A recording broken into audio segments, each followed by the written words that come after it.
Gagawa tayo ng red velvet strawberry cheesecake! February na ang buwan ng pag-ibig. Pulang-pula na naman at maraming ganap sa buwan na ito. Kaya kung gusto nyo ng no-bake, eto na ang gawin nyo, ang red velvet strawberry cheesecake.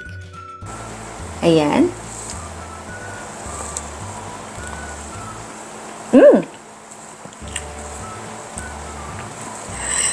So, unahin natin gawin yung ating red velvet na cake. And malaking steamer yung gagamitin ko dahil yung isa kong steamer hindi kasya etong cake pan na gagamitin natin. So, medyo malaki to. So, eto na yung gagamitin natin na steamer. So, ayan, gawin natin yung ating red velvet na cake. Ayan, so gagawa tayo ng buttermilk. Meron tayong evaporated milk dito. Lagyan natin ng white vinegar. So, ang white vinegar na gamit ko ay Dato Puti. Ayan. Mix lang natin yan. Tapos, itabi na muna natin ito habang minimix natin yung iba pang mga sangkap. At mamaya, makikita nyo, magkakaroon yan ng buo-buo. So, ngayon ay i-mix natin ang ating dry ingredients. So, eto, may all-purpose flour. Lagyan natin ng baking soda, asukal, cocoa powder. Ito ay unsweetened. Konting asin. Mix natin yan. Ayan. Next naman ay i-mix natin ang wet ingredients. Itlog. Ito yung ating DIY na buttermilk. Ayan. Kung napapansin nyo, meron na siya mga buo-buo. Ayan. So, lagay natin yan dyan. Ang ating cooking oil, pwedeng gumamit ng vegetable oil. Lagyan natin ng red food color. Ayan. Tapos, konting vanilla essence. I-mix natin yan na mabuti.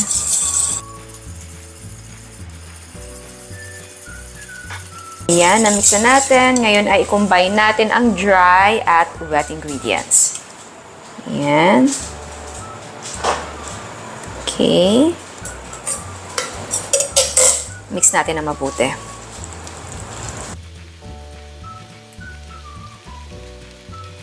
Ayan, so ilipat natin sa ating cake pan. Ayan.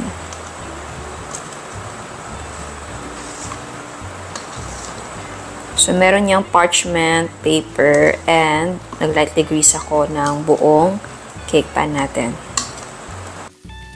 I-tap natin few times para ma-release yung air bubbles.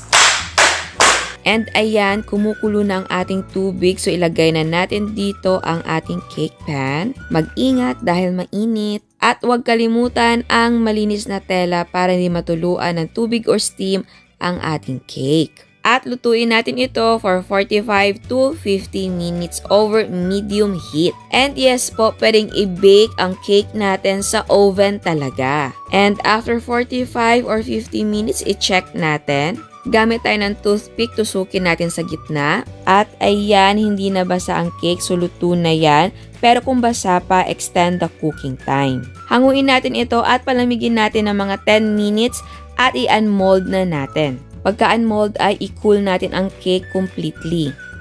Ay ikakat ko yung ating cake. Ganito yung kapal niya. So, siguro eto, hanggang dito yung gamitin natin na cake.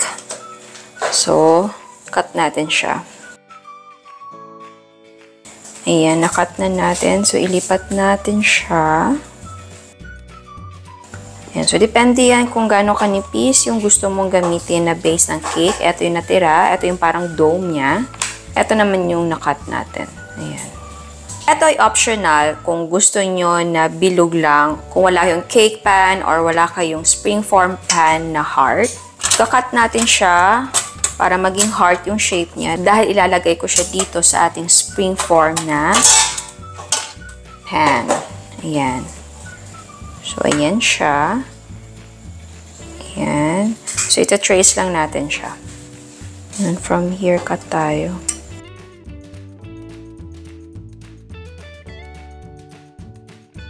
And ayan. Okay, tanggalin natin to. Huwag nyo itong itapon ha, dahil magagamit natin yan sa ating cake mamaya. So, ilipat na natin siya dito sa ating heart na spring form pan. Okay.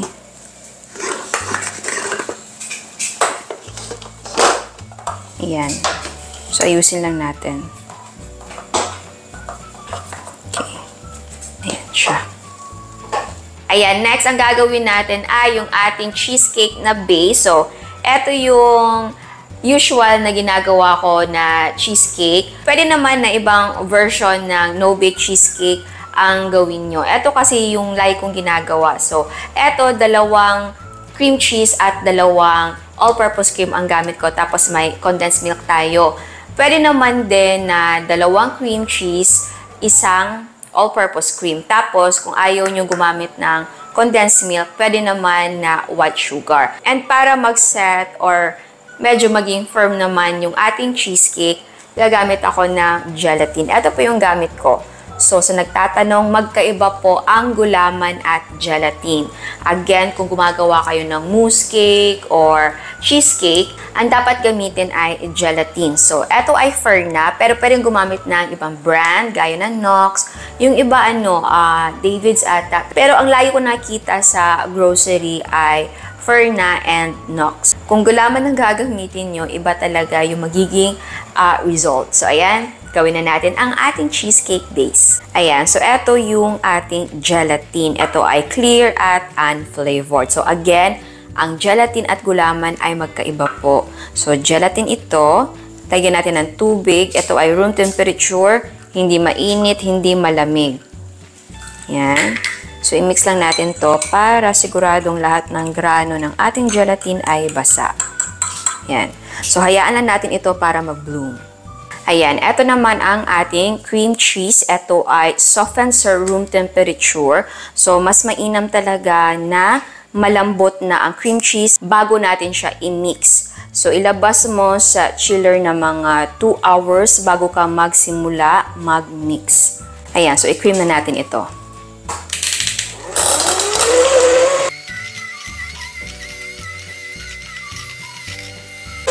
And ayan na, na-cream na natin. Okay, ngayon naman ay mag-whip tayo ng ating cream. Next naman ay mag-whip tayo ng ating all-purpose cream. Ayan, ito ay chilled overnight. Ayan, so i-whip natin ito until mag-double ang kanyang size. And ayan, nag-double na siya. Ngayon naman ay ilagay na natin ang ating cream cheese. And then, i-mix natin ito na mabuti. Ayan, na-mix na natin siya. Ngayon naman ay, bago natin ilagay ang condensed milk, tunawin na muna natin ang gelatin. Ayan, ito na yung ating gelatin. So, ngayon ay lagyan natin siya ng mainit na tubig. Ayan. Tapos, haluin natin ito para matunaw. Ayan, natunaw na siya. So, bago natin siya ihalo dun sa ating mixture, dapat hindi na siya ganun kainit. Ayan, so ngayon, ilagay na natin ang ating condensed milk. Ito din ay chilled overnight.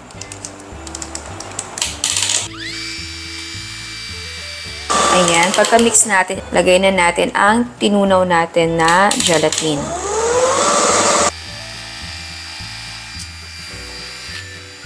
Ayan, so before tayo mag-assemble, naglagay ako dito ng acetate. Ito naman ay optional. Ayan, so mag-boost tayo ng ating cheesecake na mixture. Okay. Spread natin.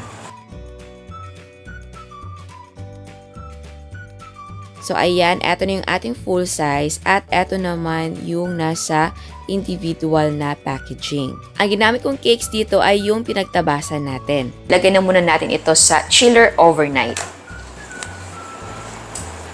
Okay, next, eto naman yung lagyan natin. So, kung gusto nyo na ganito, individual siya, parang pang isang tao. Ayan, eto na sila. So, same, ilagay na muna natin sa chiller overnight bago tayo maglagay ng toppings or ng ating strawberry. And ayan, eto na ang ating cheesecake. Nag-set na siya. So ngayon ay tatanggalin natin siya sa molde. Tapos ay lalagyan natin siya ng ating strawberry na topping. Yan, so buksan natin to. Okay. Yan.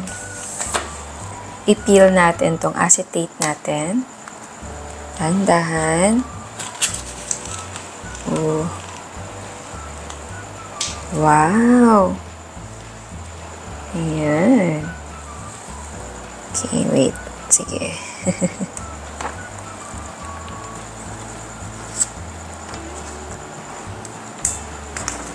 Ayan.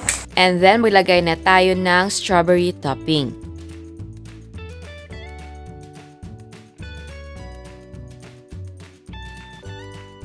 Lagyan na din natin yung nasa individual natin na packaging. At ayan, eto na ang ating no-bake na red velvet strawberry cheesecake. Ayan, sa tikman natin. Oh, first time kong gumawa nito and first time ko din matikman. Hindi naman first time na makatikim ako ng cheesecake na strawberry. Pero ang lagi kong nakakain ay yung blueberry na cheesecake. Pero yes, first time ko makakain din ng combination ng red velvet na may strawberry.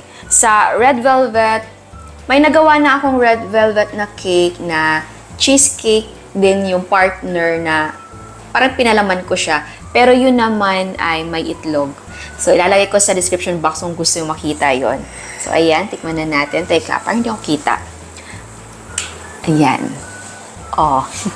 So, ayan. Tikman na natin. Okay. Oops. Lagyan natin ng maliit na strawberry. Okay. Ayan.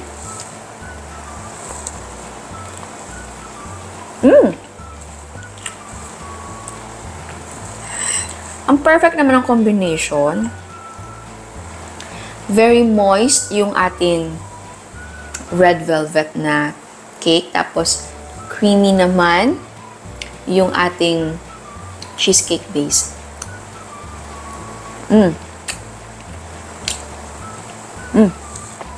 Medyo tangy yung ating strawberry. So, yes, nagko-complement sila. Kung hindi kayo maglalagay ng strawberry na topping, okay lang din. Kasi, perfect na din yung combination ng cheesecake natin at ng ating red velvet na cake. Pero ito lang talaga, very special at very maganda tignan, di ba? So, itong cake na to, heart na heart, pulang-pula. So, ito ay para talaga sa February, ano? Pero pwede naman gawin nyo sa anniversary or pwede din sa Mother's Day. Pwede to. Yan.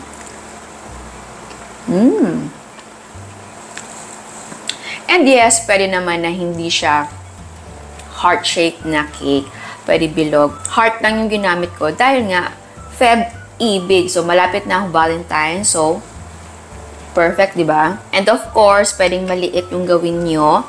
And yun nga, yung ginawa natin na nasa container na triangle, pang isang tao. Pwedeng ganun. Pwede mo siyang ibenta na ganun. Or pwedeng regalo. So, eto lang ay full size and pwede mo siyang ibenta ng per slice. And yes, pwede mo siyang ilagay dun sa ating triangle na container. So, ayan. Sana nagustuhan nyo ang recipe natin ngayon. Ciao!